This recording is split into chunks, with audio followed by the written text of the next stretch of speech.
من دوست دارم همه چیز رو در مورد بهترین تعطیلاتی که در تمام عمرم داشتم به شما بگم. باور نمی‌کنید، اما در واقع جزیره‌ای رو کشف کردم که فقط دختران خیره کننده زیبا در اون زندگی می‌کنند. روزهای زندگی من در اون مکان این است که واقعاً منحصر به فرد است و گرفتن بلیت برای آن بسیار سخت است.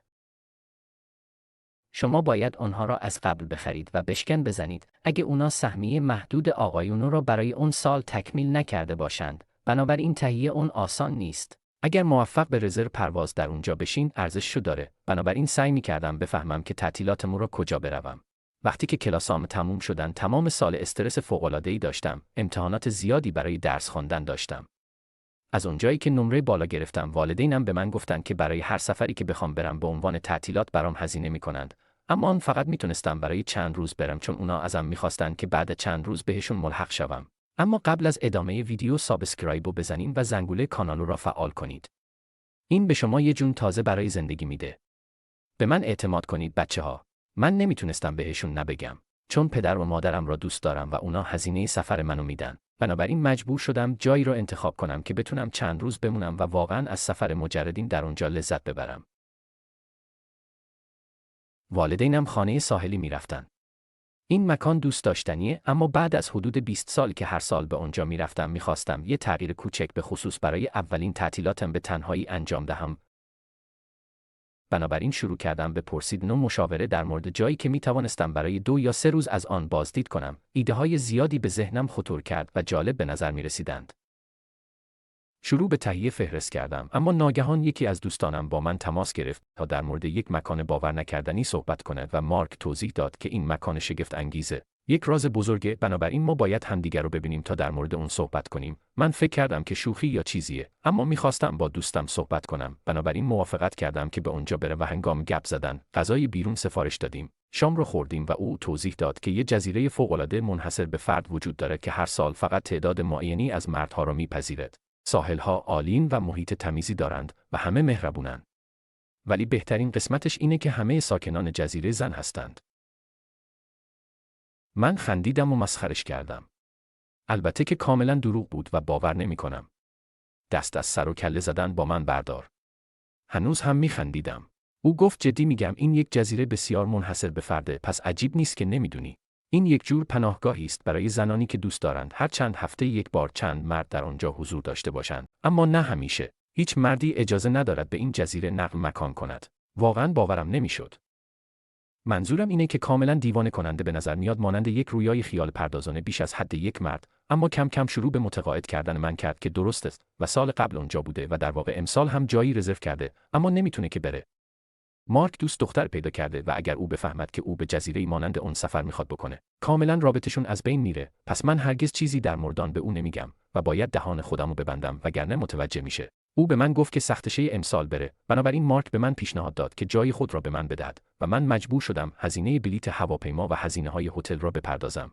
از این بابت هیجان زده بودم، اما مطمئن نبودم که باید او را باور کنم یا نه. خیلی خوب به نظر میرسید. ولی مارک دوست خوبم بود و او باعث نمیشد که تعطیلاتمو فقط برای شوخی خرکی از دست بدم. بنابراین من موافقت کردم و از پولی که والدینم به من داده بودند برای پرداخت هزینه سفری که قرار است چند روز دیگر برم استفاده کردم.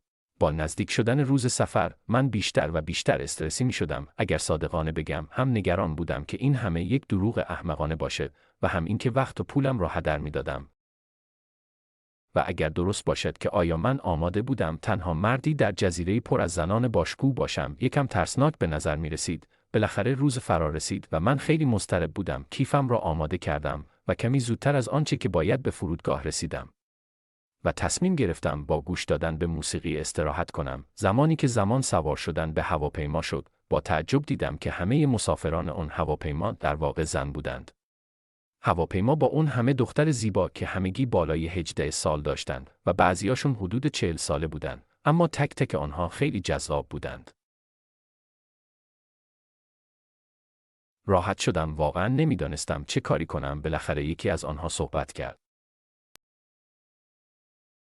سلام. برای چی اومدی اینجا؟ او پرسید. خب من به جزیره دخترانه میروم. با صورت سرخ شده جوابشو دادم.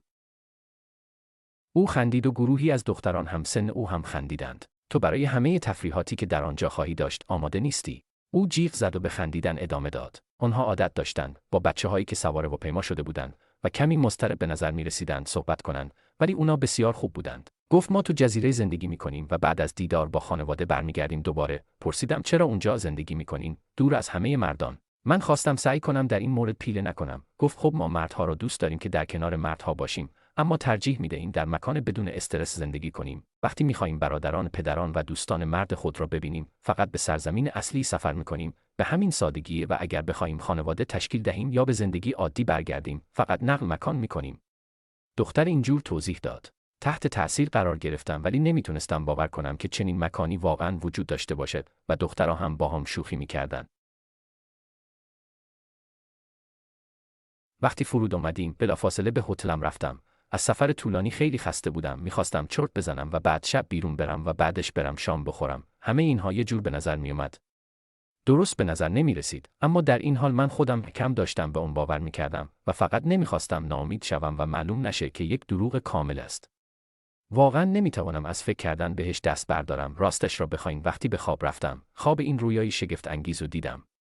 در ساحلی زیبا قدم می زدم که پر از زنان زیبا بود و هیچ کس دیگه جز من و همه دخترها، حتی یک پسر هم دیده نمی شد. دخترها به من خیره شدند و شروع به دویدن به سمت من کردند و اسمم فریاد می‌زدند و از دیدن من بسیار خوشحال بودند و شروع به پریدن روی من کردند. این بهترین حس و حال در تمام دنیا بود. از این حس سیر نمی‌شدم و با این توجه زیاد اونا بهم عشق می‌کردم. من تمام شب را با دیدن این رویاهای شگفت انگیز خوابیدم. نتیجهش این شد که شامو از دست دادم که اشکالی نداره، زیرا اتفاق بعدی مثل همون رویا باور نکردنی بود که با ضربات بلند در از خواب بیدار شدم. لباس پوشیدم و در را باز کردم و به این فکر کردم که آیا ممکن است چیزی اشتباه باشد یا باید اتاق را عوض کنم یا چیزی در کمال تعجب من وجود داشت. دخترای زیبایی بودند که گفتن شنیدیم که دیشب فرود آمدی. پرسیدم از کجا میدونید که من چه موقع فرود آمدم و همه با هم قهقه زدند. زیرا تو تنها پسر این ماه هستی. آنها به من گفتند که معلومه ما همیشه میدونیم که مردا در چه هواپیمایی هستند. احمقانه به نظر میآید. من نمیتونستم باور کنم که این واقعا میتونه حقیقت داشته باشد. گفتن که به هر حال ما یک مهمانی ساحلی داریم و دوست داریم که بیایی. من نمیتوانستم از خیره شدن به آنها دست بردارم. همه آنها خیلی زیبا بودند. گفتم که آره دوست دارم بیام 5 دقیقه دیگه من اونجام. آنها برایم دست تکان دادند و از من خواستند که طول نکشه. من لباس شنای خود را پوشیدم و با عجله به طبقه پایین و به سمت ساحل رفتم. مرد مجردی در دید من نبود. همه چیز واقعی بود. این واقعاً جزیره‌ای بود که فقط زنان در آن زندگی می‌کردند. من از اینکه این همه زن اونجا بودن شگفت زده شدم و همه آنها شیفته من بودند. گویی من نوعی جایزه یا هدیه یا چیزی شبیه آن بودم. دیوانه شده بودم. واقعاً رویایی بود که به حقیقت پیوست. موسیقی پخش میشد و نوشیدنی‌ها به راه بود. من با همه دختران آنجا می‌رقصیدم و مدام مرا صدا می‌زدند. والیبال بازی کردم، در دریا شنا کردم، از کباب خوشمزه لذت بردم و کمی بیشتر رقصیدم. همه دخترها خیلی خوشرو و صمیمی بودند و من واقعاً داشتم لذت می‌بردم. همه چیز عالی بود و با یک گروه دختر ناز می‌رقصیدم که یکی دستمو گرفت. برگشتم در اطراف و زیباترین زنی رو دیدم که تا به حال به آن چشم دوخته بودم. همونجا ایستاده بود. او موهای بلند قرمز مواج و چشمان قهوه‌ای درشت داشت و بدنش عالی بود. من نمیتونستم از خیره شدن بهش دست بردارم، اما او اصلاً برایش مهم نبود. خودش را معرفی کرد. نام من ساشا است. منم اسممو به او گفتم. خندید و گفت میدانم. تو الان تو شهر سر زبونا هستی. بهم گفت فکر میکنم تو تنها پسری هستی که توجه زیادی رو جلب کردی. دوست دارم با تو به اتاق هتلت برگردم. او با لبخند احساسی گفت و من نمیتونستم اینو باور کنم. بلافاصله موافقت کردم و با عجله به سمت هتل رفتیم. آنجا شروع کردیم به بوسیدن و تشخیص میدید که بعدش به چی ادامه پیدا کرد.